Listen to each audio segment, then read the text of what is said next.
اعوذ باللہ من الشیطان الرجیم بسم اللہ الرحمن الرحیم۔ مذہب شیعہ کی 4 بڑی کتابیں۔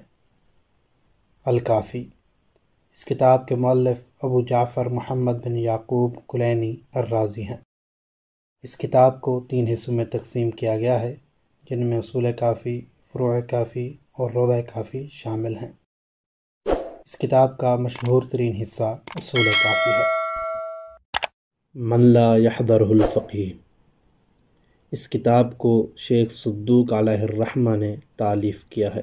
اس کتاب میں شیخ صدوق نے فقہی اور شرعی احکام کے متعلق ائمہ طاہرین کی روایات اپنی تحقیق کے مطابق صحیح اور معتبر کی صورت میں جمع کی ہیں۔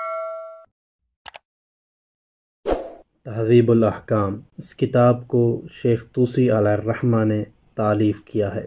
یہ کتاب مذہب تشیع کی حدیث کی تیسری معتبر کتاب ہے، جس کی بہت زیادہ شرحیں، تعلیقیں اور خلاصے لکھے گئے ہیں، اور علماء اسلام نے اس کتاب کی تالیف سے لے کر آج تک اس پر اعتماد کرتے ہوئے اس سے استفادہ کیا ہے، اور اس کتاب میں زیادہ تر فقہی احکام سے متعلق احادیث نقل کی گئی ہیں۔ الاستبصار، اس کتاب کو بھی شیخ طوسی علیہ الرحمہ نے تالیف کیا ہے۔ اس کتاب کو 3 حصوں میں تقسیم کیا گیا ہے۔